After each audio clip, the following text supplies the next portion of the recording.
Assalamualaikum. So, discussing deadlock. Now we come to another set of uh, some terminologies, another set of basics. Deadlock से related कुछ चीजें समझने वाली जो है वो हम थोड़ा सा उनको और फॉर्मली डिफाइन कर लें ताकि हम जो है फिर मजीद आगे उस पर जा सकें। अब हम थोड़ा सा अप्लाई करेंगे ग्राफ थ्योरी को, ठीक है ना। हम आज का टॉपिक हमारा है रिसोर्स एलोकेशन ग्राफ्स, ठीक है ना। We will depict deadlocks using graphs, ठीक है ना। So we will say this is resource allocation graphs.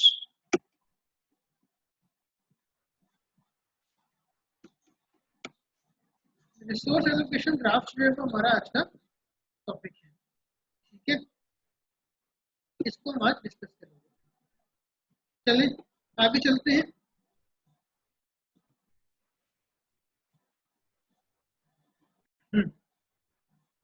तो रिसोर्स एलोकेशन ग्राफ क्या है?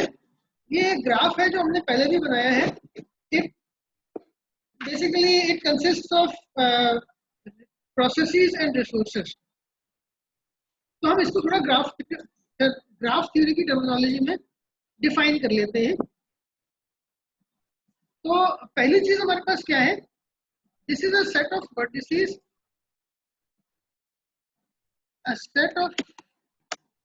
a set of vertices representing processes and graphs.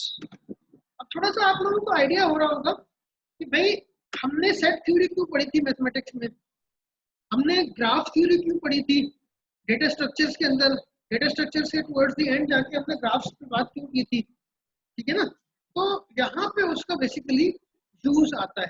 जब भी आप कोई चीज बनाते हैं, आगे एडवांस कॉन्सेप्ट पे जाते हैं, तो पिछले कॉन्सेप्ट आपके पास जो है वो बहुत इंपॉर्टेंट हो जाते हैं। तो basically this is a set of vertices representing processes and resources, ठीक है। तो हमारे पास हमें साफ नजर आ रहा है सामने कि ये दो हमारे पास सबसेट्स होंगे इसके अंदर, सबसेट P और subset R। We said we will have subset P and R. P जो है वो प्रोसेसेस के लिए होगा और R जो है वो रिसोर्सेस के लिए होगा, ठीक है ना। हमारे पास दो सबसेट्स में बनेंगे, P प्रोसेसेस के लिए, R जो है वो रिसोर्सेस के लिए। और P को हम इस तरीके से डिटेक्ट करेंगे, डिपिक्ट करेंगे कि हमारे पास P जो है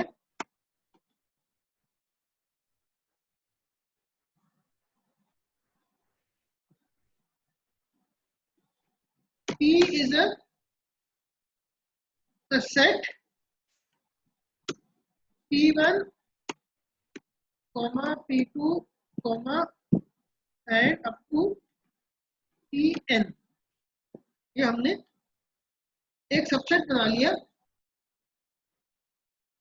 B का, that is set of all processes.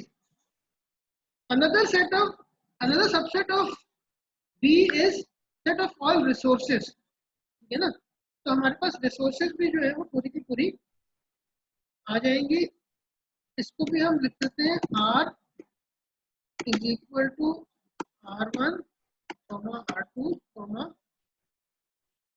Rn, set of all resources है, ठीक है, यहाँ पे आ जाएगी, ठीक है। और उसके बाद हमारे पास ये तो हो गए वर्टिसेस। अब हमारे पास ग्राफ कभी भी सिर्फ वर्टिसेस से मिलके नॉर्मली नहीं बनता, यानी कि ऐसा हो सकता है कि किसी ग्राफ में सिर्फ वर्टिसेस हो और एजेस बिल्कुल भी ना हो, लेकिन हमारे पास इसके अंदर वर्टिसेस भी होंगे और एजेस भी होंगे। तो एजेस के अंदर एजेस हमारे पास दो तरह के होंगे। एक होगा रिक्वेस्ट एज,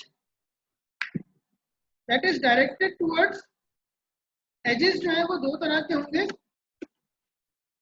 एजेस जो है वो दो तरह के होंगे, एक होगा रिक्वेस्ट एज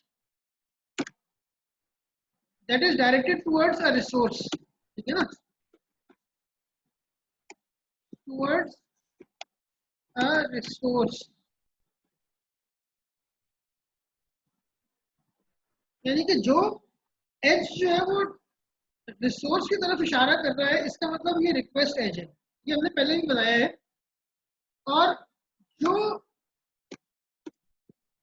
एज जो है वो प्रोसेस की तरफ इशारा कर रहा है, इसका मतलब ये है कि that is an assignment edge directed towards process, process एक प्रोसेस की तरफ अगर इशारा करेगा तो वो हमारे पास असाइनमेंट एज है। अच्छा, अब बहुत आसान है, सीधी सी बात है कि हमारे पास जो है वो दो प्रोसेसेस के दरमियान तो एज हो नहीं सकता, क्योंकि जाहिर बात है एक प्रोसेस हम दूसरे प्रोसेस को असाइन करेंगे इसका कोई मतलब नहीं है। इसी तरीके से हम दो रिसोर्सेज के दरमियान में एज नहीं हो सकता, क्योंकि जाहिर बात है माउस हम कीबोर्ड को असाइन तो नहीं कर सकते, इसका तो कोई सेंस ही नहीं बनती। तो हमेशा किसी रिसोर्स को एलोकेट किया जाता है किसी प्रोसेस की तरफ, ठीक है ना, और इसी तरह कोई प्रोसेस किसी रिसोर्स को मांग सकता है, ठीक है ना। यानी प्रोसेस हमने पहले भी डिस्कस किया था, process is an active entity and resource is a passive entity, ठीक है। तो हमारे पास क्या आएगा, रिक्वेस्ट एज अगर होगा तो उसके अंदर हम लिखेंगे, एक तरफ आएगा रिक्वेस्ट एज की, थोड़ी सी हम इसको ड्रॉ कर लेते हैं। रिक्वेस्ट एज कुछ इस तरह का होगा कि process P I wants request R J, ठीक है ना। प्रोसेस पी आई जो है वो रिक्वेस्ट आर जे को एक्वायर करना चाहता है, ठीक है ना, रिसोर्स आर जे को एक्वायर करना चाहता है, तो ये हमारे पास होगा रिक्वेस्ट एज, ठीक है ना, ये हमारे पास होगा रिक्वेस्ट एज। और इसी तरीके से हम असाइनमेंट एज किस तरह बनाएंगे, असाइनमेंट एज हमारा हमारा इस तरह बनेगा कि प्रोसेस पी आई जो है वो उसको रिसोर्स आर जे ऑलरेडी मिली हुई है, यानी कि इसके अंदर हम थोड़ा अगर ड्रॉ करके ठीक से बना लें तो आर जे ये वाला है और पी आई ये वाला है। रिक्वेस्ट आर जे अगर जो है वो रिसोर्स आर जे जो है वो प्रोसेस पी आई को एक्चुअल में मिली हुई है, तो ये होगा हमारे पास assignment edge. This is an assignment edge, this is an assignment edge और this is a request edge. ये रिक्वेस्ट कर रहा है और ये असाइन हुआ है। फिर हमारे पास चार तरह के वो है, चार तरह के हमारे पास डिफरेंट फिगर्स होंगी जो हम जो है वो बीच में जिनको हम यूज करेंगे, तो वो भी यहाँ पे हम डिस्कस कर लेते हैं। हमने पहले बताया हुआ है कि भाई प्रोसेस जो है वो उसको हम जो है वो एक सर्किल के साथ डिपिक्ट करेंगे। ये हमारे पास होगा दिस इज अ प्रोसेस, ये हमारे पास होगा प्रोसेस, इस तरीके से हम डिफाइन करेंगे। फिर दूसरी चीजें जो है हमारे पास होती है रिसोर्स टाइप, वो हमने ऊपर तो रेक्टेंगल से डिपिक्ट की हुई है, लेकिन हम मल्टीपल रेक्टेंगल से डिपिक्ट करेंगे। तो दिस इज अ रेक्टेंगल कि जिससे हम रिसोर्स को डिपिक्ट करेंगे, इसके अंदर हमारे पास मजीद रेक्टेंगल्स हम ड्रॉ करेंगे और इस तरह से हमारे पास एक रिसोर्स के मल्टीपल इंस्टेंसेस को हम डिपिक्ट करेंगे, बताएंगे। यानी कि एक रिसोर्स के अगर 4 इंस्टेंसेस हैं तो हम उसको इस तरीके से ड्रॉ करेंगे। तो this is resource type with 4 instances, resource type rj with 4 instances. Yeah, resource type, any resource with 4 instances can be drawn like this. Resource type with 4 instances. ये 4 इंस्टेंसेस के साथ ये एक रिसोर्स टाइप हमने बना ली है। इसी तरीके से अगर हम अभी तक तो हम ये सिंगल इंस्टेंस रिसोर्स की बात करते रहे हैं यहाँ पे कि एक इंस्टेंस था आरजे का, वो पीआई को असाइन हुआ था या पीआई जो है वो आरजे के सिंगल इंस्टेंस को एक्वायर करने की कोशिश कर रहा था। लेकिन हमारे पास अब रिसोर्स टाइप के एक रिसोर्स के मल्टीपल इंस्टेंसेस भी आएंगे। तो अगर हम ये कहना चाहते हैं कि पी आई जो है रिसोर्स आर जे के इंस्टेंस को रिक्वेस्ट करना चाहता है, तो उसका एज इस तरह का बनेगा हमारे पास। यहाँ पे हम थोड़ा ड्रॉ कर लेते हैं इसको आसानी से।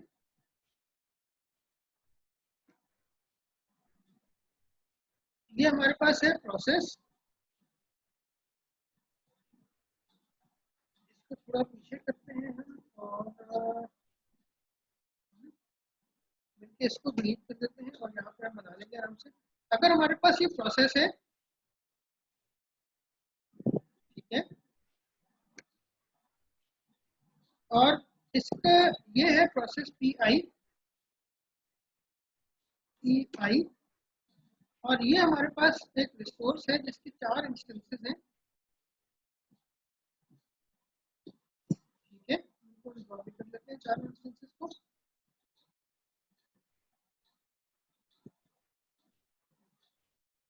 वन, टू,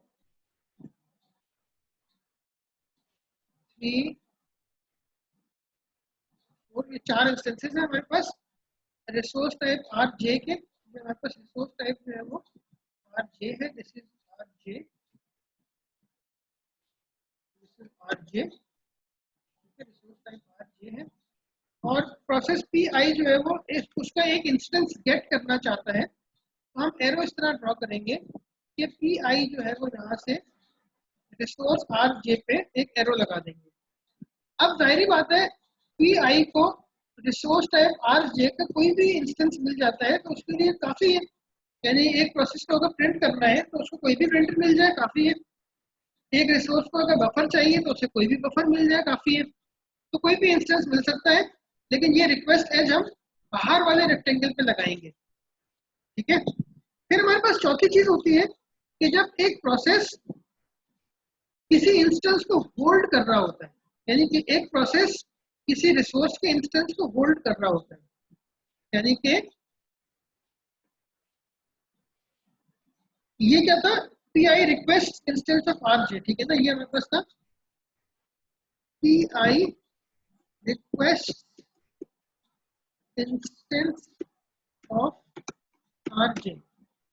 ये हमारे पास इसका ये ड्रॉ किया था हमने कि पी आई ने जब आर जे का इंस्टेंस रिक्वेस्ट किया, ठीक है।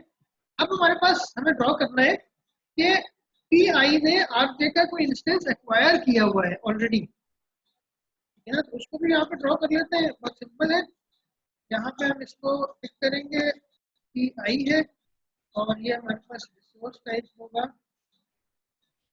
R J P I, resource type हमारे पास होगा यहाँ पे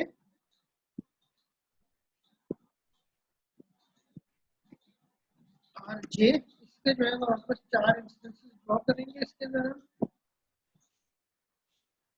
व्हाटएवर 4 इंस्टेंसेस चले, हमने बाकी में 4 ड्रॉ किए तो इसमें 4 ही ड्रॉ कर लेते हैं, तो इसमें बड़ा इशू नहीं है। ये हमारे पास 4 इंस्टेंसेस हमने ड्रॉ किए, ठीक है।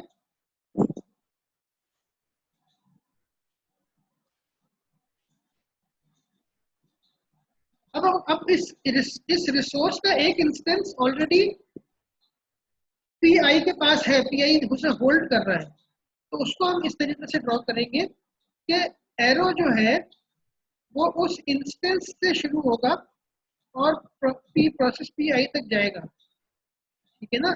यहाँ पे हम इसको लिख भी लेते हैं P I holding instance of R J, ठीक है ना, P I holding instance R J,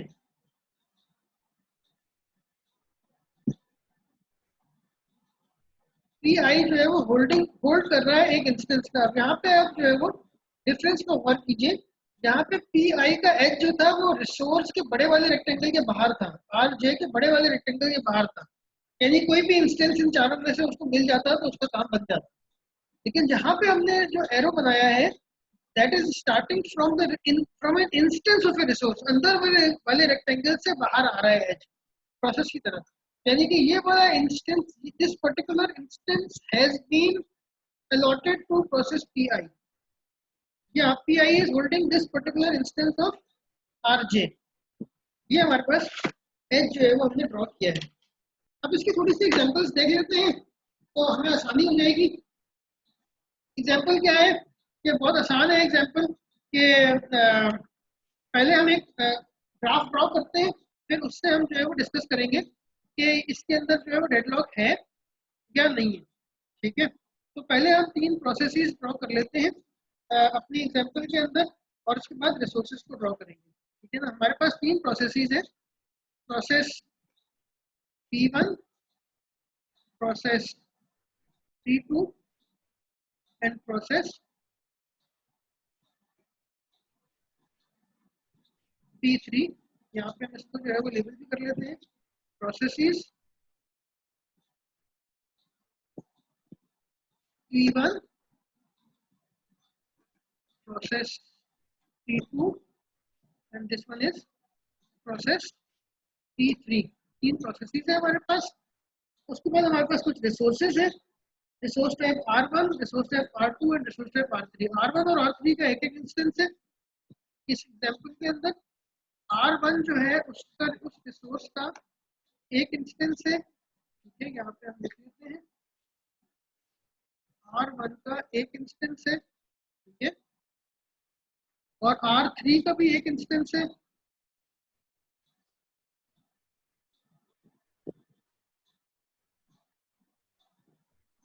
लेकिन R2 का ये 2 इंस्टेंसेस है, यहाँ पे हम इसको ड्रॉ कर लेते हैं। R2 के 2 इंस्टेंसेस है,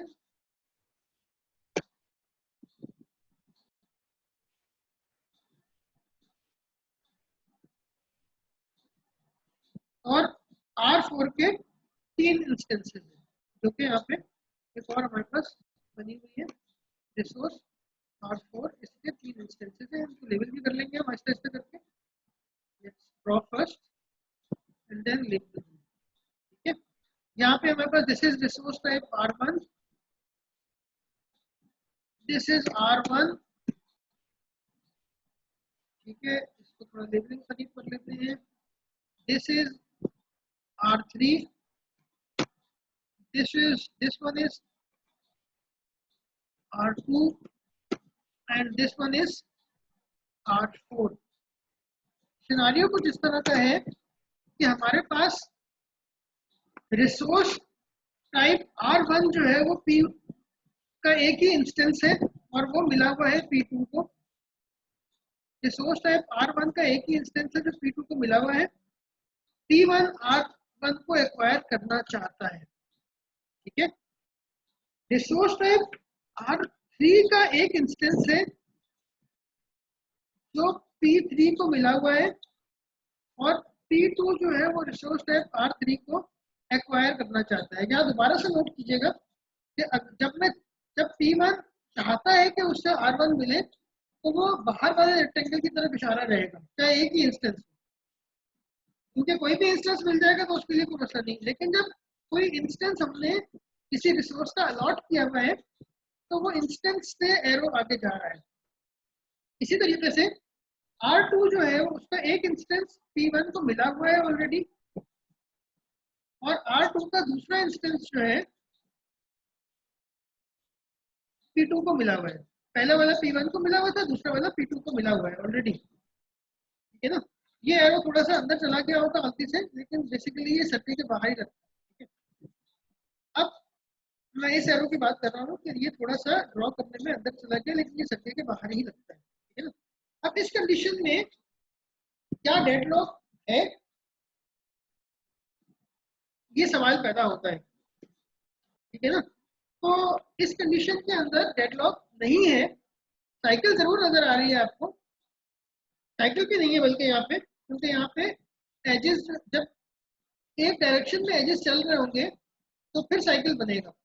यहाँ पे तो बहुत आसान है कि R3 जो है वो P3 को मिला हुआ है, P3 जो है वो एग्जीक्यूशन कंप्लीट होगी, R3 फ्री हो जाएगा, R3 फ्री हो जाएगा तो उसके बाद फिर वो P2 को मिल जाएगा, फिर P2 की एग्जीक्यूशन कंप्लीट हो जाएगी तो R1 भी फ्री हो जाएगा, और इसी तरीके से जब R1 फ्री हो जाएगा तो P1 को जो है वो एग्जीक्यूशन मिल जाएगी, एग्जीक्यूशन सीक्वेंस मिल जाएगा। ठीक है ना, दोबारा से बताता हूँ कि P3 जो है वो उसको वो किसी का वेट नहीं कर रहा, वो R3 को यूज कर रहा है, जब R3 को यूज कर चुका होगा तो वो R3 फ्री हो जाएगी रिसोर्स उसकी, और वो P2 को मिल जाएगी।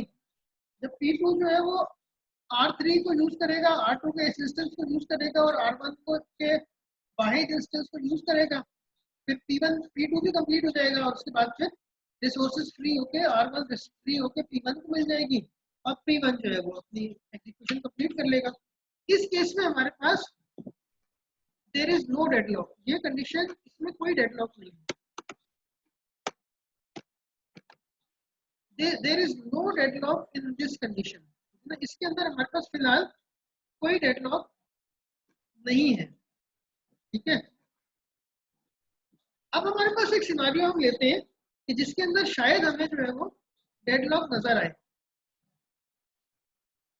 ठीक है ना, थोड़ा सा हम जो है वो इसको इस जगह पे हम इसको थोड़ा सा ड्रॉ कर लेते हैं, यहाँ पे हम जो है वो इसको थोड़ा सा आउटलाइन बना लेते हैं ताकि यहाँ पे हमारे पास चीजें दिक्कत ना हो। हमने बड़ा अच्छा अभी तक काम किया हुआ है, इसको हम जाहिर नहीं करते बल्कि इसको हम यूज करते हैं। हमारे पास ये पूरा का पूरा एक प्लॉट है, यहाँ पे हम दूसरी एग्जाम्पल कर लेते हैं अपनी, एक ऐसी कंडीशन जिसके अंदर हम जो है वो कोशिश करेंगे कि डेडलॉक आए, यानी कि हम चाहेंगे कि साइकिल आए हमारे पास कहीं ना कहीं से, साइकिल आएगी तो शायद डेडलॉक आ जाएगा, सिनेरियो डेडलॉक साइकिल। ठीक है ना, यहाँ पे हम लिख भी लेते हैं this is a scenario containing cycle. ठीक है ना, एक सिनेरियो हम चाहते हैं कि जिसके अंदर साइकिल आए। ठीक है ना, ये यहाँ पे हम इसको ड्रॉ करना चाहते हैं इसी रेक्टेंगल। अब ये क्या सिनेरियो है, इसके अंदर दो रिसोर्सेज हैं और दोनों के पास जो है वो दोनों के दो इंस्टेंसेस हैं, दो रिसोर्सेज हैं और दोनों के दो इंस्टेंसेस हैं। रिसोर्स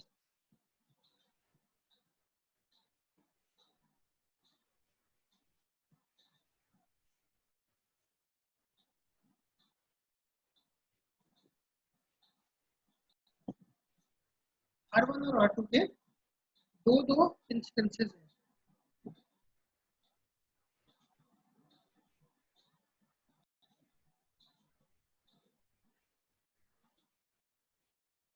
इसी तरीके से हमारे पास चार जो है वो प्रोसेसेस हैं। ठीक है ना,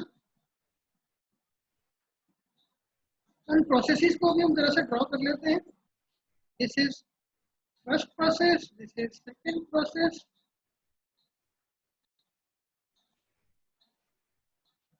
this is third process and this is fourth process. ठीक है ना, इसको हम जरा सा चीजों को लेबल कर लेते हैं। यहाँ पे आएगा P1, यहाँ पे आएगा this will be P2, this will be P3 and this will be P4। चार प्रोसेसेस हो गए, दो रिसोर्स टाइप्स है R1 एंड R2, ये दो हमारे पास रिसोर्स टाइप्स है। इसके अंदर रिसोर्स एलोकेशन या रिसोर्स असाइन या रिक्वेस्ट, रिसोर्स रिक्वेस्ट कुछ इस तरह से है कि P1 को R2 का एक इंस्टेंस ऑलरेडी मिला हुआ है, P1 को R2 का एक इंस्टेंस ऑलरेडी मिला हुआ है और P1 जो है वो R1 का एक इंस्टेंस भी एक्वायर करना चाहता है। इसी तरीके से R1 का एक इंस्टेंस P2 को मिला हुआ है, सॉरी R2 का इंस्टेंस T1 को मिला हुआ है, T1 जो है वो R1 के एक इंस्टेंस को एक्वायर करना चाहता है, R1 का एक इंस्टेंस P2 को मिला हुआ है और R1 का दूसरा इंस्टेंस जो है वो P3 को मिला हुआ है। इसी तरीके से P3 जो है वो R2 के एक इंस्टेंस को एक्वायर करना चाहता है और R2 जो है उसका एक इंस्टेंस जो है वो P4 को ऑलरेडी मिला हुआ है। अब यहाँ आपको एक साइकिल नजर आ रही है, P1 जो है वो R1 को एक्वायर करना चाहता है, R1 का एक इंस्टेंस P3 को मिला हुआ है, P3 जो है वो R2 को एक्वायर करना चाहता है, R2 का एक इंस्टेंस जो है वो P1 को मिला हुआ है। इन द मीनवाइल R1 का एक दूसरा इंस्टेंस P2 को मिला हुआ है और R2 का दूसरा इंस्टेंस P4 को मिला हुआ है। तो यहाँ सामने आपको एक साइकिल नजर आ रही है, लेकिन आप आराम से देख सकते हैं कि देयर इज नो डेडलॉक, यानी कि जो रिसोर्स इंस्टेंस R2 का P4 को मिला हुआ है उसको यूज करके P4 अपने एग्जीक्यूशन कंप्लीट कर लेगा। इसी तरीके से P2 जो है उसको भी R1 का एक इंस्टेंस मिला हुआ है, P4 को R2 का इंस्टेंस मिला हुआ है, P2 को R1 का इंस्टेंस मिला हुआ है, P2 और P4 अपनी अपनी एग्जीक्यूशन आराम से कंप्लीट कर सकते हैं, आराम से कंप्लीट कर लेंगे। और उसके बाद रही बात P1 और P3 की, तो वो जो रिसोर्सेज रिलीज होंगे वो आराम से जो R1 का इंस्टेंस P2 ने लिया हुआ था वो रिलीज होगा तो P1 को मिल जाएगा, P1 की एग्जीक्यूशन कंप्लीट हो जाएगी। इसी तरीके से R2 का जो इंस्टेंस P4 को मिला हुआ था वो रिलीज होगा तो वो P3 को मिल जाएगा और P3 की एग्जीक्यूशन कंप्लीट हो जाएगी। तो इसके अंदर भी हमारे पास there is cycle but there is no deadlock, ठीक है ना। यहाँ पे there is no deadlock, cycle but no leg, cycle but no deadlock.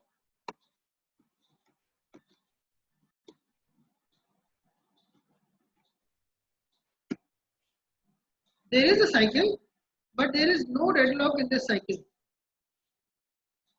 इस एग्जाम्पल के अंदर हमने देख लिया कि हमारे पास साइकिल होने का मतलब लाजमी तौर पे ये नहीं है कि डेडलॉक आएगा। इन अदर वर्ड्स हम ये भी कह सकते हैं कि साइकिल होने का मतलब ये है कि अगर जितनी भी रिसोर्सेज हैं सबका एक एक इंस्टेंस है तब तो साइकिल होने का मतलब ये है कि डेडलॉक आएगा, क्योंकि वो सर्कुलर वेट की कंडीशन आ जाती है। लेकिन अगर ऐसे रिसोर्सेज हैं जिनके एक से ज्यादा इंस्टेंसेस हैं, in that case it is not necessarily a deadlock, ठीक है ना। Cycle does not contain, does not mean deadlock necessarily, है ना। लेकिन अगर ये हम बात कर रहे हैं उस सिनारियो में जिसमें एक रिसोर्स के मल्टीपल इंस्टेंसेस मौजूद हैं, अगर ऐसा सिनारियो है कि जिसके अंदर एक रिसोर्स का एक ही इंस्टेंस मौजूद है, एक से ज्यादा इंस्टेंस है ही नहीं, तो फिर तो साइकिल का मतलब है डेडलॉक, सीधा सीधा। अब ये हो गया हमारा थोड़ा सा डेडलॉक्स को हमने समझ लिया कि डेडलॉक्स होते क्या है, ग्राफ्स के जरिए से उसको हमने थोड़ा सा ड्रॉ भी करके देख लिया, सिनारियो भी देख लिया हमने डेडलॉक्स के। अब क्या आ सकता है आपके लिए, आ ये सकता है कि हम आगे जाके जो है वो क्या क्या डिस्कस करेंगे, स्ट्रेटेजीज हमारे पास क्या क्या होती है डेडलॉक्स की, वो हम थोड़ी सी डिस्कस कर लेते हैं। हमारे पास स्ट्रेटेजीज इस तरह की होती हैं, यहाँ पे हम थोड़ा सा इसको बाइफरकेट भी कर लेते हैं चीज़ों को। स्ट्रेटेजीज क्या क्या है हमारे पास, स्ट्रेटेजीज हमारे पास होती है, हमारे पास डेडलॉक्स से बचने के लिए स्ट्रेटेजीज क्या क्या होती है। एक स्ट्रेटेजी हमारे पास होती है कि हम उसको डेडलॉक को अवॉइड करें,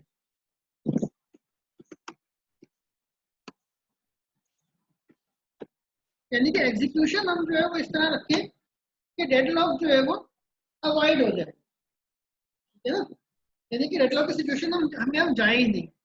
दूसरी दूसरी हमारे पास स्ट्रेटेजी क्या होती है कि हम डिटेक्शन एंड रिकवरी, हम डेडलॉक को डिटेक्ट करें और रिकवर करने की कोशिश करें।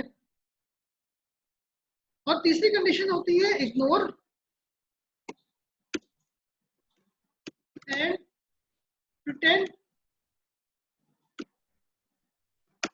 that it never exists.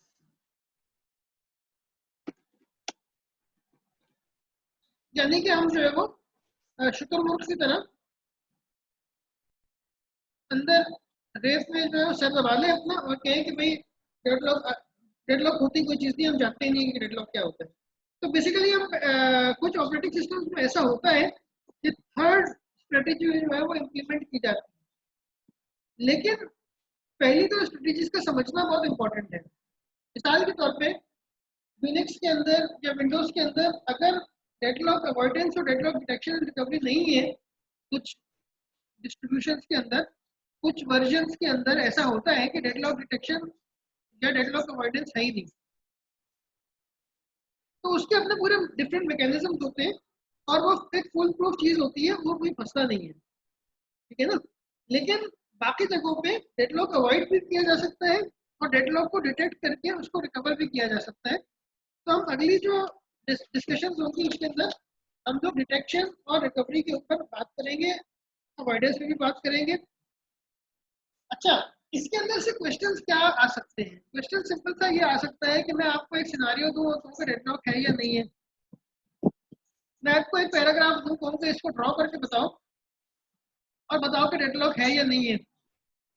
Deadlock के होने का एक सिनारियो बताओ, डेडलॉक के ना होने का एक सिनारियो बताओ, ऐसा सिनारियो बताओ जिसके अंदर साइकिल हो लेकिन डेडलॉक एग्जिस्ट ना करता हो। इस तरह के क्वेश्चन वगैरह आ सकते हैं, ठीक है ना। हमारे पास इस वक्त जो चल रहा है डेडलॉक्स का फेज, इसके अंदर से होपफुली हम कुछ न्यूमेरिकल्स वगैरह एक्सट्रैक्ट करेंगे, ठीक है ना। एक न्यूमेरिकल की असाइनमेंट इसमें से हम आगे जाके करेंगे और फिर हमारे पास एक होगा मेमोरी मैनेजमेंट के हवाले से, उसके अंदर से हम एक जो है वो असाइनमेंट कर सकते हैं, ठीक है ना। इसी तरीके से प्रोग्रामिंग असाइनमेंट भी हमारे पास 2 प्रोग्रामिंग असाइनमेंट्स तो हो चुकी हैं। होपफुली एक जो है वो हमारे पास यहाँ से आएगी और एक जो है वो हम फिर आगे टॉपिक्स में से हम थोड़ा सा डिस्कस करेंगे, ठीक है ना। तो हमारा कोर्स जो है वो उसके साथ थोड़ा सा इंसाफ हो जाएगा, ठीक है। तो ये this is that's it for this lecture. तो हम अगले लेक्चर में आएंगे और हम जो है वो डेडलॉक के ऊपर थोड़ा सा मजीद डिस्कस करेंगे और जो है वो हम डेडलॉक प्रिवेंशन पे बात करेंगे। Thank you.